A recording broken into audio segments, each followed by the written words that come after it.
instruksinya itu dari langit, tapi bagaimana Nabi mendengarkan umatnya, mendengarkan para sahabat yang menginginkan perang ke medan pertempuran, padahal Nabi ingin di Madinah.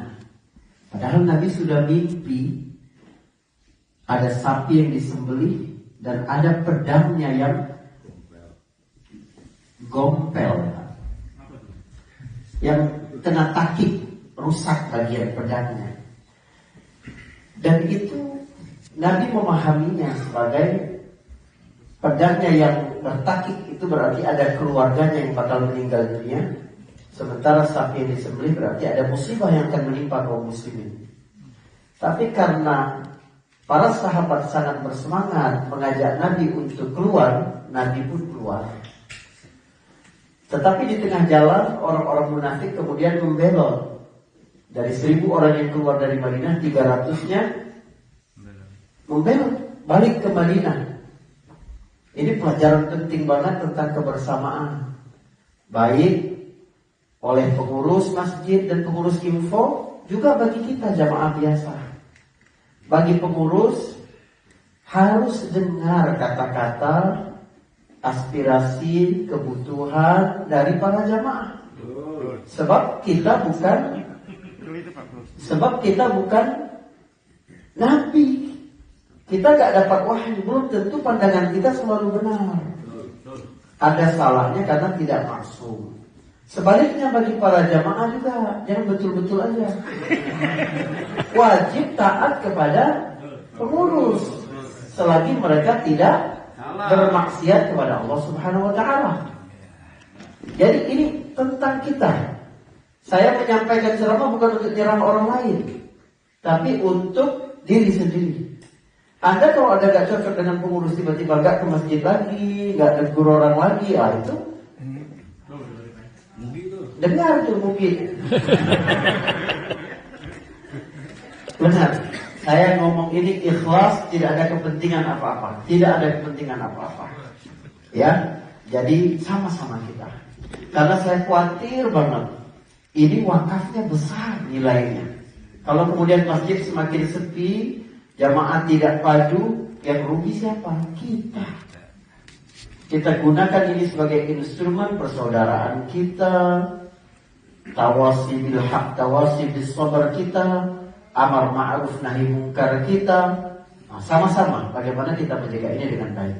Saudara, sebagai pertemuan terakhir ya dari kedatangan saya pada tahun ini, saya ingin kita sama-sama sharing tentang bagaimana iman memberikan kesejahteraan batin di dalam diri kita. Maksud saya dalam bahasa yang paling singkat begini. Jangan pernah melihat belajar rukun iman itu adalah pelajaran anak kecil. Hafalan rukun iman ada 6, iman kepada Allah, iman kepada malaikat. Jangan. Ini adalah pondasi dalam hidup. Bagaimana membangun keluarga dimulai dari keimanan. Bagaimana kita menjadi seorang hamba yang giat dalam bekerja mencari nafkah, pondasinya adalah iman. Bagaimana kita bertanggung jawab dengan amanah kita, pondasinya adalah keimanan. Bagaimana kita mendidik anak, pondasinya adalah keimanan. Bagaimana kita menghadapi kesulitan, musibah, takdir-takdir yang tidak sukai, pondasinya adalah keimanan. Coba kita lihat bagaimana keimanan ini memberikan efek bagi seluruh kehidupan kita. Soalnya daya kekuatan iman itu dahsyat sekali. Dia bukan hanya mengirim manusia melakukan amal-amal spiritual di masjid, bukan. Tapi dibawa ke pasar, ke pusat-pusat bisnis, ke tempat-tempat kita kerja. Itu keimanan. Seseorang pada waktu duha, waktu orang mencari nafkah, berzikir di Masjid Nabawi. Wah, sholat duha, berzikir, baca Quran. Dilihat oleh Khalifah Umar bin Khattab radhiyallahu anhu. Seorang Khalifah Umar bin Khattab itu apa kata Nabi? Nasil mulham. Manusia yang dibimbing oleh ilham dari langit. Nabi pernah bermimpi minum air di surga lalu memberikan sisanya kepada Umar. Sahabat bertanya, ya Rasulullah kok bisa Umar? Karena ilmunya, kata Nabi. Umar, banyak sekali yang wahyu sesuai dengan pendapat Umar. Umar bilang sesuatu, gak lama kemudian turun wahyu mirip dengan Umar. Ngelihat orang sendirian di masjid waktu duha, baca Quran, sholat, nangis, sujud, beribadah kepada Allah. Umar datang ke dia. Laki-laki masih muda, kayak saya. Kenapa? Umar datang, Umar tanya, kamu siapa yang ngasih kamu makan? Kata Umar.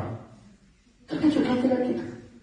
Aku punya saudara-saudara yang kasih aku makan, wahai Amirul Mukminin. Apa kata Umar kepada laki-laki itu? Akhuka a'badu minka. Saudara kamu yang nyari kamu makan itu lebih ahli ibadah daripada kamu, yang sholat, baca Quran, beribadah di masjid. Sebab kita harus memahami ibadah itu dalam makna yang lengkap. Kita ini hidup untuk beribadah.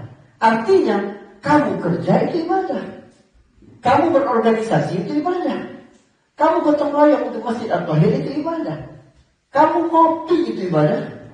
Benar. Bagaimana kita memasukkan kesenangan pada hati orang mukmin? Kan gitu. Walaupun saya berkali-kali ditipu oleh jamaah ya, setiap ngopi gitu kan, janji buku bagus saya yang bayar, dia juga yang bayar. Ya senang, saya senang. Tapi gak enak gitu.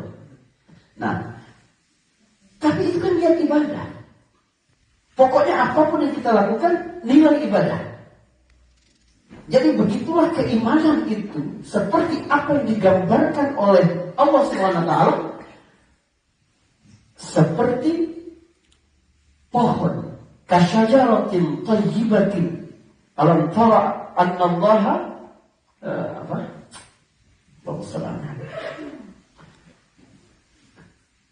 bagaimana Allah SWT memberi perumpamaan ya, kalimatan thayyibatan kasyajaratin thayyibatin asluha thabitun wa far'uha fis sama. Tauhid itu seperti pohon yang menancap kuat, pohon yang baik, unggul, menancap kuat. Syajarah thayyibah ya. Nama masjid di DPP Golkar itu Syajarah thayyibah, pohon yang bagus gitu. Karena beringin gitu ya. Cuma banyak kecoak, banyak apa gitu. Jadi tidak baik gitu. Seperti pohon yang akarnya menancap kokoh, artinya nggak mudah goyang. Keimanan itu membuat hubungan kita dengan Allah menjadi sangat kuat. Sehingga kita berbuat baik nggak tergantung dengan musim, tidak tergantung dengan pengakuan orang, nggak tergantung dengan orang percuma saya bikin kebaikan. Kenapa? Kita beriman kepada Allah, beriman kepada malaikat, dia mencatat amalan kita, walaupun manusia tidak mengakui. Tenang hati kita. Kalau nggak itu kita mut-mutan. Percuma saya begini. Jangan. Untuk apa kita beriman kepada akhirat? Untuk apa kita beriman? فَمَنْ يَعْمَلْ مِثْقَالَ ذَرَّةٍ خَيْرًا يَرَهُ وَمَنْ يَعْمَلْ مِثْقَالَ ذَرَّةٍ شَرًّا يَرَهُ. Seorang sahabat datang kepada Nabi SAW, lalu kemudian berkata, "Izni wa la tuti." Ya Rasulullah, beri aku nasihat tapi gak usah panjang-panjang. Kata Nabi, فَمَنْ يَعْمَلْ مِثْقَالَ ذَرَّةٍ خَيْرًا يَرَهُ وَمَنْ يَعْمَلْ مِثْقَالَ ذَرَّةٍ شَرًّا يَرَهُ. Kalau kamu berbuat kebaikan sebesar zarah, Allah akan lihatkan kamu nanti di akhirat. Kalau kamu berbuat keburukan sebesar zarah pun, kamu bakal lihat nanti di akhirat. Sahabat itu berkata, cukup ya Rasulullah. Waktu orang itu pergi, Nabi berkata, orang itu sudah paham agama. Apapun kita lakukan, nisbatkan kepada Allah. Untuk apa? Pujian manusia tidak ada artinya, saudara. Saya belajar bicara biar nampak mengagumkan. Datang ustaz lain lebih bagus. Selesai sudah. Saya apa gunanya untuk itu? Kita belajar, kita ke masjid. Kokohnya akar itu ketika kita menggantungkan kepada Allah SWT. Ada dalam teori psikologi modern itu locus of control. Orang merasa hidupnya itu bisa tergantung oleh hal-hal eksternal dalam hidup dia. Tidak, nasib kita tidak pada satu orang, tidak. Ya, nasib Mbak Lola bukan sama Farhan. Loh iya, benar. Gitu, nasib Farhan juga gitu, gak usah takut banget gitu. Jadi ini, kita gimana menggantungkan segala sesuatu itu kepada Allah gitu. Coba kita bedah satu-satu. Rukun iman ada 6. Oke. Sekarang iman kepada Allah Subhanahu wa taala. Teman-teman, pernah enggak Anda tuh refleksi dalam diri seberapa keimanan kita kepada Allah itu mempengaruhi tingkat kebahagiaan kita? Rasa tidak bergantung kita kepada sesuatu.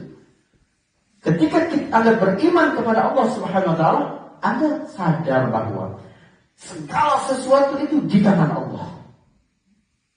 Nabi mengajarkan Ibnu Abbas masih muda. Nabi ajak Ibnu Abbas berbonceng di atas ontanya. Nabi berkata, "Ya gulam, u'allimuka kalimatin." Wahai anak muda, aku ajarin engkau yang beberapa yang kuat, kata Nabi. Ihfazillaha yahfazak, ihfazillaha tajidhu tujahak. Kamu cukup jaga Allah, Allah yang jaga kamu.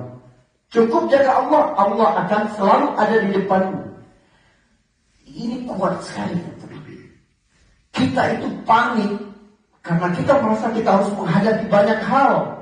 Menghadapi kebutuhan ini, menghadapi orang ini, menghadapi besok seperti ini, menghadapi tantangan ini, menghadapi kebijakan pemerintah yang semakin mempersulit, menghadapi. Gak usah memikirkan itu. Kamu jaga hak Allah.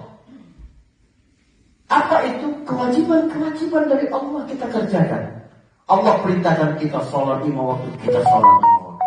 Allah perintahkan puasa, kita puasa. Allah perintahkan kita bekerja, kita bekerja. Allah perintahkan kita menafkahi keluarga, kita nafkahi keluarga. Allah perintahkan kita untuk berbuat baik kepada orang lain, kita berbuat baik kepada orang lain. Allah larang kita untuk menggosip, kita tidak menggosip. Allah larang kita untuk membuka aib orang lain, kita tidak membuka orang lain. Pokoknya kamu jaga saja aturan Allah. Mana yang haram kamu jauhi, mana yang perintah kamu laksanakan semampu kamu. Cukup itu. Lalu Allah yang akan menjaga anakmu, menjaga rezekimu, menjaga jalan kebaikan-kebaikan dalam hidupmu, menjaga. Orang berlebihan khawatir tentang anaknya, sampai ngambil yang haram, sampai aku nanti anak saya mau sekolah butuh uang banyak, ini terpaksa melakukan itu. Bayangkan dia ingin menjaga anaknya sekuat mungkin, tapi dia tidak menjaga syariat Allah, terbengkalai nanti itu anak. Gak usah mikirkan itu. Bahagia kita beriman itu bahagia ketika kita sadar bahwa hidup kita ini di tangan Allah Subhanahu wa taala. Lalu apa kata Nabi? Jaga Allah, Allah akan jaga kamu. Jaga keluargamu, jaga hidupmu, jaga jalan rezekimu, jaga kehormatanmu. Jagalah Allah, kamu akan terus dapati Allah di depanmu. Jadi antara kita dengan masalah, ada Allah di situ. Antara kamu dengan kesulitan, ada Allah di situ. Antara kamu dan musuhmu, ada Allah di situ. Subhanallah. Coba bayangkan ya, kalau kita hidup dalam kesadaran iman itu, indah sekali. Kita yakin dengan Allah, dengan janji Allah semuanya. Keluar rumah kita baca Bismillah, ringan sekali di lisan. Tapi Allah menyebutkan melalui lisan Rasulnya, kamu mengucapkan itu ketika keluar rumah, datang malaikat mengatakan kepadamu, laqad hudita wa kufita wa muqita.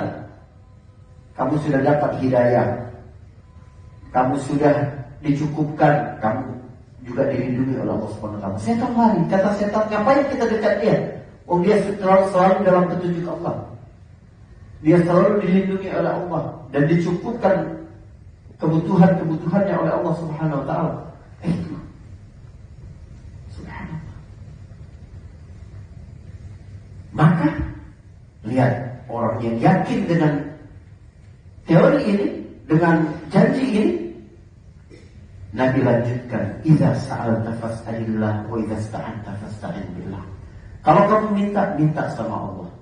Kalau kamu mohon pertolongan kepada Allah. Artinya tidak ada seorang pun yang dapat mengubah nasibmu, tidak ada. Lalu Nabi melanjutkan, ketahui, mau azan dulu kan? Azan dulu aja nanti kemana? Hah? Sedikit aja azan. Sedikit aja Bapak, nanti kita azan. Oke, baik. Apabila kamu minta pertolongan sama Allah. Karena gak ada yang bisa mengubah nasib kecuali Allah. Saudara, Anda punya dagangan, bikin bagus-bagus, lalu orang membeli, ada rasa dalam ini karena strategi dagang, marketing apa. Oke, itu dari sisi usaha. Tapi siapa yang menggerakkan hati para konsumen untuk datang ke tempatmu? Ada tempat yang lebih baik lagi. Siapa yang menggerakkan pikiranmu untuk memulai bisnis ini bukan yang lain? Siapa yang memberimu kesehatan? Siapa yang balikin semua itu kepada Allah? Kita hati penuh kesyukuran. Kesyukuran menambah rasa senang dalam diri. Rasa senang itu adalah ibu dari kebahagiaan. Itu keimanan yang berdaya guna. Itu keimanan yang hidup dalam diri kita. Itu tauhid. Ini iman kepada Allah. Saya ringkas. Yang kedua, rukun iman yang kedua, iman kepada malaikat. Apa kata Allah Subhanahu wa taala? Lahu mu'aqibatun min baini yadayhi wa min khalfihi yahfazunahu min amrillah. Bagi manusia itu ada malaikat yang selalu bergiliran menjaganya dari depan, dari belakang. Mereka ini, para malaikat ini menjaga manusia atas perintah Allah. Ini akan mengurangi rasa kesepian eksistensional. Kadang manusia itu merasa dia tuh sepi. Ya, ngapain dia hidup di dunia ini? Kita ya, kalau tidak memiliki keimanan kepada Allah, kepada hari kiamat, kepada ya balasan nanti surga dan neraka. Coba antum pikirkan ya, kalau hidup ini hanya untuk dunia saja. Coba bayangkan, tiap hari yang kita lakukan itu saja, untuk apa coba? Kalau dipikir-pikir, pergi kerja pagi, balik sore, istirahat malam, itu terus. Siklusnya begitu, tanpa ada maksud, tanpa ada tujuan. Stres kita, rasa sepi, rasa kesendirian, rasa hampa dalam hidup itu. Enggak, kamu dijaga oleh malaikat. Malaikat mengawasi kamu karena perintah Allah Subhanahu wa taala. Supaya kamu benar, supaya kamu melakukan kebaikan, supaya kamu jijik dengan segala dosa dan kemaksiatan kepada Allah Subhanahu wa taala. Itu rasa itu tanamkan dalam diri kita. Allah Subhanahu wa taala menciptakan malaikat untuk kepentingan kita. Allah tidak perlu dengan para malaikat itu. Allahus Samad. Allahu la ilaha illa huwal hayyul qayyum. Allah itu hidup berdiri sendiri, tidak bergantung dengan apapun, dalam jadi dalam yulan dalam pulau kufuwan ahad. Lalu kenapa Allah ciptakan malaikat? Supaya ada rasa tenang dalam diri kita. Malaikat hadir. Malaikat menjaga kita, mengawasi kita. Bukan membuat kita kemudian menjadi tidak bebas, bukan. Justru membuat menghilangkan rasa kesepian eksistensi kita sebagai manusia. Iman kepada malaikat. Yang ketiga, iman kepada kitab, kepada Al-Quran. Coba kita bayangkan ya, kita menghadapi banyak masalah dalam hidup. Kalau tidak ada manual booknya, selesai sudah kita. Segala sesuatu kalau dibuat, diciptakan, itu pasti ada manual booknya. Anda beli handphone, ada manual booknya, aturan pakainya, kegunaannya apa, cara pakainya gimana, apa yang tidak boleh Anda lakukan dengan barang itu. Begitu juga Allah menciptakan kita, Allah berikan manual book. Nih manual book kamu. Hubunganmu dengan orang tua, ini aturannya. Hubunganmu suami istri, ini aturannya. Hubunganmu dengan anak ini aturannya, hubunganmu dengan pelanggan ini aturannya, hubunganmu dengan pemimpin ini aturannya, hubunganmu dengan rakyat ini aturannya, hubunganmu dengan sahabat ini aturannya. Sehingga kita tidak merasa ada ruang kelam dalam hidup kita. Coba, betapa nikmatnya menjadi seorang muslim karena Allah mengatur segala sesuatu dalam hidup kita. Ini yang disebutkan oleh Salman Al-Farisi. Saya merinding setiap bacakan kata-kata Salman ini. Salman berkata, "Allamana Rasulullah sallallahu alaihi wasallam kulla syai'in hatta al-khala." Rasulullah mengajari kami segala sesuatu. Sampai adab buang air pun Rasulullah ajarkan. Jadi kita tuh gak ada kalau begini, gimana ya caranya? Gak usah pikir lagi. Sudah ada ketentuan-ketentuan dalam agama. Adab tidur, mau tidur, mau makan, sumber makanan, porsi dalam makanan, cara kita makan. Subhanallah. Sehingga kita gak perlu mikir lagi, sudah ada semua petunjuknya. Kenapa kita butuh petunjuk? Kenapa? Sebab akal manusia itu gak bisa menjawab segala sesuatu. Orang stres kalau memikirkan segala sesuatu itu stres. Karena pikiran terbatas. Anda memaksa melihat mobil apa di balik tembok ini. Saya memaksa begini. Gak bisa. Sebab mata ini terbatas. Dia anggota tubuh. Anggota tubuh terbatas kemampuannya. Telinga saya bisa gak mendengar 100 meter dari sini? Gak bisa. Jangan berharap telinga Anda bisa mendengar segala sesuatu. Mata Anda bisa melihat segala sesuatu. Tangan Anda bisa menjangkau segala sesuatu. Kalau kita yakin dengan itu, kenapa? Dengan otak kita, dengan logika kita merasa kita bisa melakukan segala sesuatu dengan otak kita. Itu yang ada pada orang-orang yang anti agama, anti Tuhan.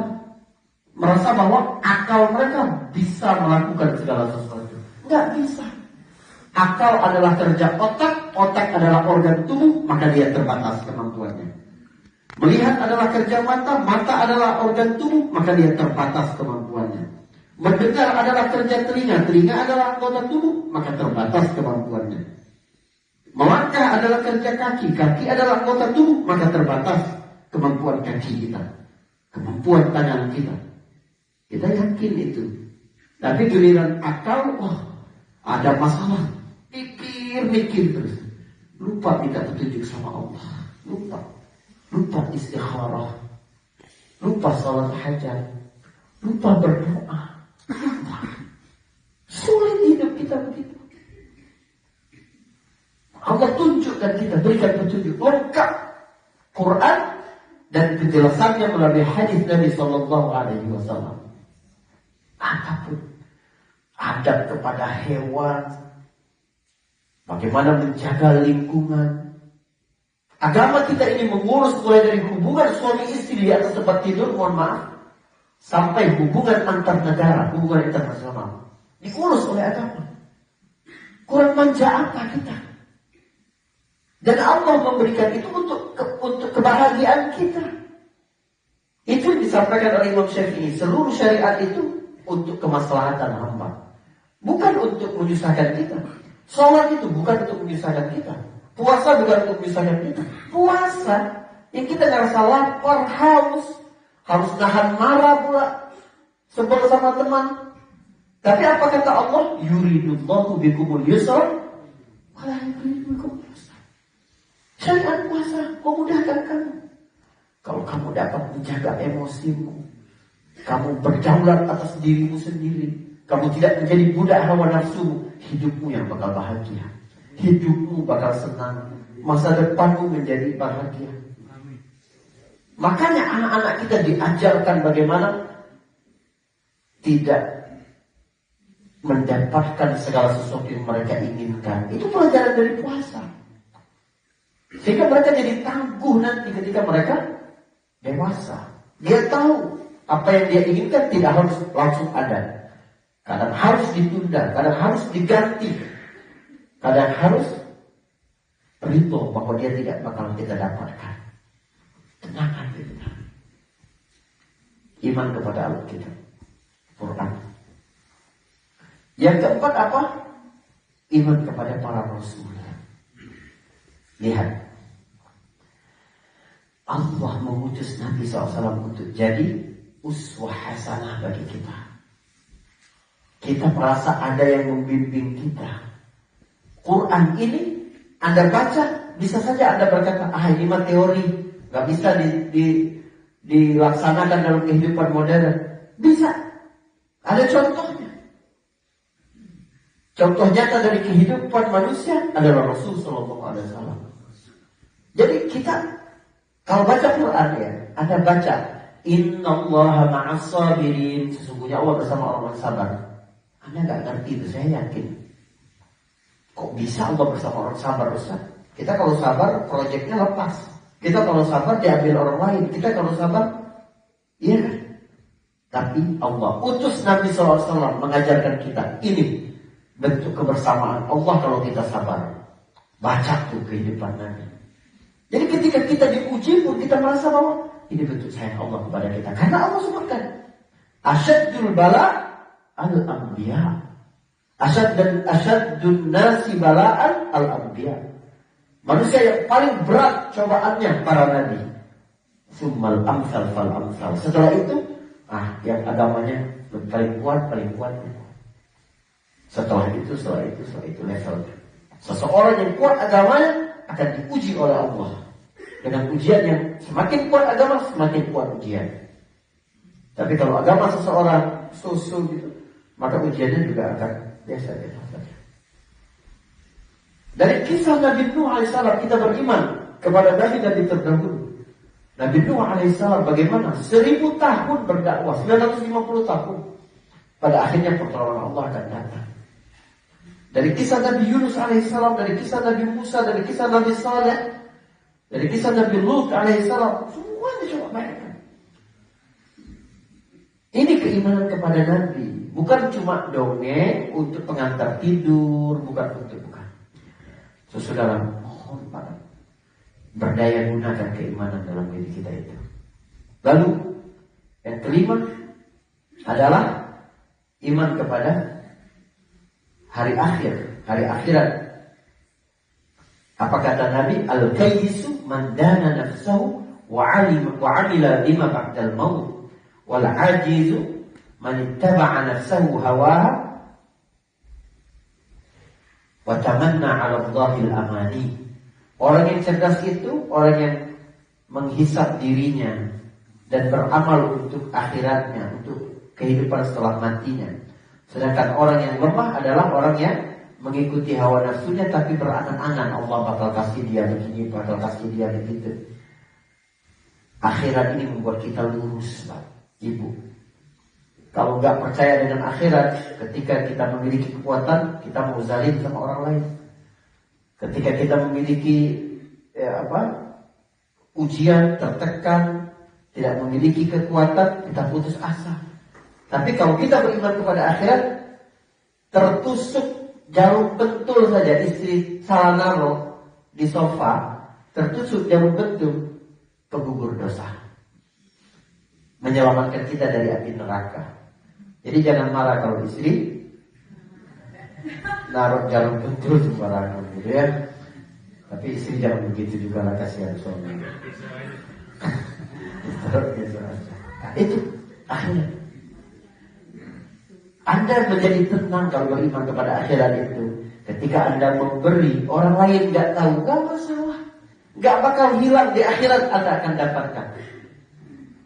Istri tidak mengawasi Anda tidak berkhianat kepada dia. Kenapa? Karena percaya akhirat. Coba apa yang Anda dapatkan? Kebahagiaan.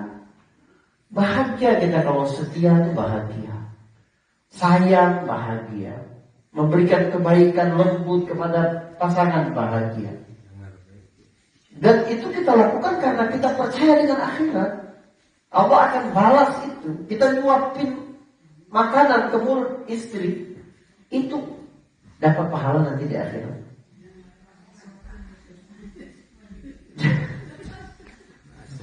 Iya, tapi istri harus pikir ya, suami mau begitu tuh kalau Anda baik juga. Kalau Anda teriak-teriak terus nggak mau suami. Masya Allah. Nanti edisi curhat setelah sholat isya. Ini keimanan kepada hari akhirat ya. Lalu yang ke-6 apa? Iman kepada takdir, qada dan qadar. Saya singkatkan dari hadis Nabi SAW dari Tirmizi ya, hadis Hasan ini. Nabi menyebutkan wa'alam annama akhta'aka lam yakun liyusibak. Sesuatu yang Allah sudah tetapkan gak bakal menimpa kamu, maka dia gak mungkin menimpa kamu. Wa ma asabaka lam yakun liyukhti'ak. Sesuatu yang sudah dicatat bakal menimpamu, gak mungkin meleset ke orang lain, gak mungkin. Subhanallah. Ini rasa ridho kepada Allah SWT. Kita melakukan sebaik mungkin apa yang menjadi perintah Allah, kita menjauhi apa yang menjadi larangan Allah, lalu apapun yang menimpa dalam hidup kita, itu memang sudah dicatat oleh Allah Subhanahu wa taala. Berusaha maksimal, bekerja dengan tekun, istiqomah dalam melakukan segala sesuatu, dapat pahala, dan dapat balasan dari Allah Subhanahu wa taala. Lalu apapun yang menimpa kita, yang kita anggap tidak baik itu pasti ada hikmah yang besar dari Allah Subhanahu wa taala. Ada teman yang nyebelin, itu ada kebaikan bagi kita. Ya. Ada dong melatih kesabaran, ya kan? Atau itu jadi lahan dakwah kita. Atau itu adalah bentuk perjuangan kita. Bagaimana kita dapat pahala amal ma'ruf nahi munkar, tawasi bil haq, tawasi bis sabr. Nah, ini semua adalah cara kita melihat kebaikan dalam seluruh ketentuan-ketentuan Allah Subhanahu wa taala. Bisa jadi kamu membenci sesuatu itu baik bagi kamu, bisa jadi kamu mencintai sesuatu tapi itu buruk bagi kamu. Ilmu kita terbatas, pandangan kita terbatas, tapi Allah Subhanahu wa taala ilmunya meliputi segala sesuatu, kebijaksanaannya kepada segala sesuatu, rahmatnya lebih luas daripada segala sesuatu. Dialah yang menentukan kehidupan kita, bukan diri kita sendiri, bukan orang lain. Inilah rukun iman yang memberikan kebahagiaan bagi kita semua insya Allah. Mungkin ini yang bisa saya sampaikan.